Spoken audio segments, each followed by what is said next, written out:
So it's been a somber week for the community in the Vaal and South Africa at large. 12 young lives cut short on Monday morning on their way to school in Vanderbijl Park. The Escola transport vehicle was involved in that horrific collision, and the driver has since been arrested on charges of culpable homicide and reckless driving. But for many, the blame doesn't stop with one individual. It does point to systemic failure in how we regulate the vehicles that carry our most precious cargo. Let's talk about legal and policy gaps with the Legal Resources Centre's Claire Rankin.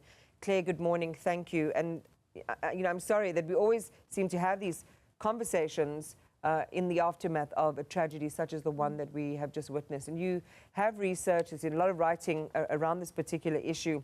The tragedy does go far beyond one incident. What were the systemic issues that led to the grief that all these families now have to endure? Iman, I think the systemic issues run quite deep in both directions. On one hand, in the public sector, we see a scholar transport system that's in crisis and just really isn't meeting the needs of learners who qualify for scholar transport and is failing to provide them with state-operated and state-controlled scholar transport, where we see very clear regulation around safety checks that need to be carried out by both departments of transport, but also very regularly through schools with the Department of Education. What we see on the flip side then is in the private sector, you don't have such specific regulation and you don't have the same specific scholar transport standards or even any kind of uniform minimum standards that are set in place there. You also don't see very good collaboration between the Department of Transport and the Department of Education when it comes to trying to ensure that we have an effective monitoring system. And ultimately, it falls on the Department of Transport to solely monitor the roadworthiness of private scholar transport vehicles through sporadic roadblocks, things that we don't ever see really utilized very often or utilized very preemptively. We've noted that there's been a uptake in them now after this tragedy, but like you say, it's a little bit too late to really try and fix a problem once it's already claimed so many lives. You started out by saying it is a complex issue, and we certainly see that. I mean, we see parents, and the feedback that we have received in this particular incident is parents who are desperate, who now at the 11th hour have to make transport arrangements for their children, depending on the school allocations. Families that are just, working hard, unable to do, some say, the inspections of the vehicles that will ultimately take their children to school, or they start off in one vehicle and then they are let off and put onto another vehicle midway through the journey. So there are just so many issues at play here. Given that it is so complex, we certainly need some kind of leadership. We do need the right investigations to understand the trends in how scholar transport operators are, onboarded or hired. So how do we begin to unravel all of this so that we can make sense of where the first pressure needs to be applied? I'm honest, it's really difficult to say what's going to be a silver bullet fix. There isn't going to be something, I think, from the onset that's going to be able to fix everything all at once. But from the legal resources perspective, what we really think we do need to see are regulations providing for binding uniform minimum norms and standards, regulating the scholar transport industry as a whole, that specifically speak to and create standards and procedures that need to be followed to make sure that the vehicles that learners are transported in are safe, particularly safe for children, because I think that that is something that's unique and distinct to any other kind of mode of transport, and makes sure that we see regular inspections and that we also see that enforcement mechanisms are used when you find unroadworthy vehicles, when you find service providers who don't necessarily have the necessary permits and the necessary permissions to be transporting learners. We need proper vetting. But what we also need at the same time is we need a lot of planning to go into the system.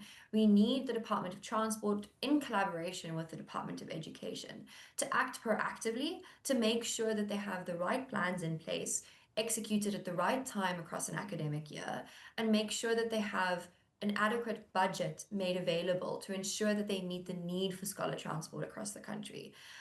Recently, the South African Human Rights Commission's report into the scholar transport crisis in the Northwest highlighted quite damningly that safety inspections were postponed because the department just didn't have the resources available to pay service providers in time. And they were worried that they would be forced to then require service providers without the necessary funds to effect improvements to their vehicles and postpone roadworthy tests. I mean, that is a complete farce of regulation and oversight. And we really need to make sure the system operates properly. You know, it's so headache-inducing because you think of the grief of the families involved. And every year, this is not the first time, and you would know well enough as well, that we consistently see incidents of scholar transport tragedies. Sometimes the numbers are great, like we saw, I think, in July last year in Carletonville. Other times, you know, the numbers are smaller, so it doesn't get the attention, but it is happening. And it does suggest, given what you've just shared with us now, that there aren't enough resources to pay for consistent oversight, that we're in a situation where the government has lost control. We are likely to see a repeat of the same situation. I mean, God forbid, but we are likely, given what you've just shared now. So what urgency, I mean, there certainly seems to be more urgency that needs to be brought to bear, Claire. No, definitely. And I think the problem is we have this treated as a reactive situation where it's not proactive, like you said before. And also, I mean, there is this discrepancy when it comes to the budgeting process, but this isn't anything that stands as an excuse, let me be clear. But it really emphasizes the need for proper planning where the academic year and the financial year don't line up. And what that means is at the start of the academic year, often funds have run dry because there hasn't been proper planning.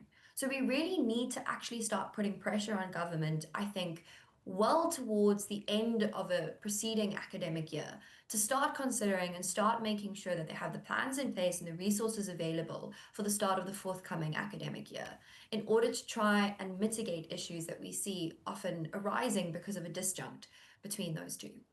And those are questions I think that will be really important to ask as we prepare for South Africa's budget in about 2 or 3 weeks' time.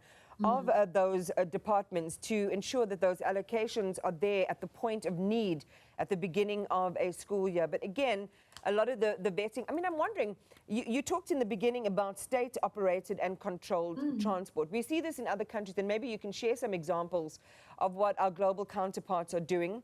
School buses are in particular colors so that the community also knows if somebody's speeding, they're carrying children and everyone can get on board and, you know, isolate or ostracize or make a scene when you see, you know, state school transport behaving in a way that is completely unsafe for children.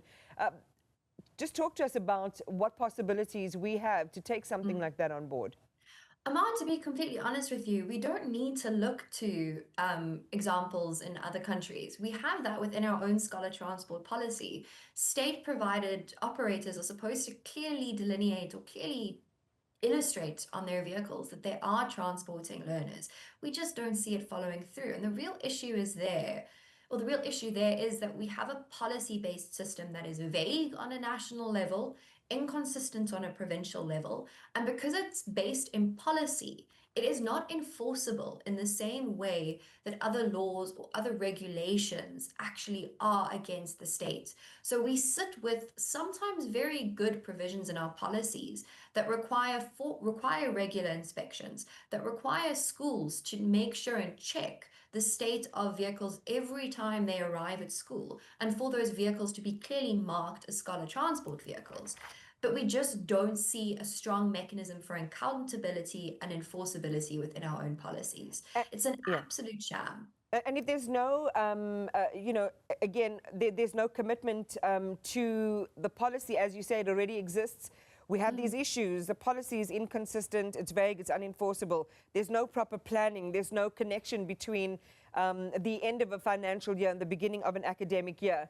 And then, gasp, you know, there's no enforcement. We're going to see this happen again. More families are going to be mourning the loss of their children. So what does it say then about government stated commitment to protecting children?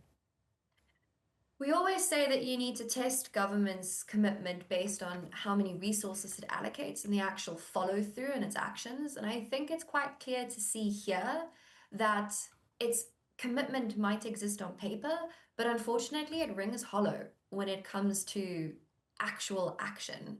and what we see in the real world. And that's the biggest tragedy. Yeah, again, thank you very much for sharing with us your perspective and your analysis. And again, it gives us a recourse in terms of the pressure that we can put to bear on the Department of Transport, the Department of Education, in terms of working more strongly together and seeing these commitments come to life and not just reactive, doing those checks and doing those inspections when already children have died. Claire Rankin, thank you for your time this morning. She's with the Legal Resources Centre.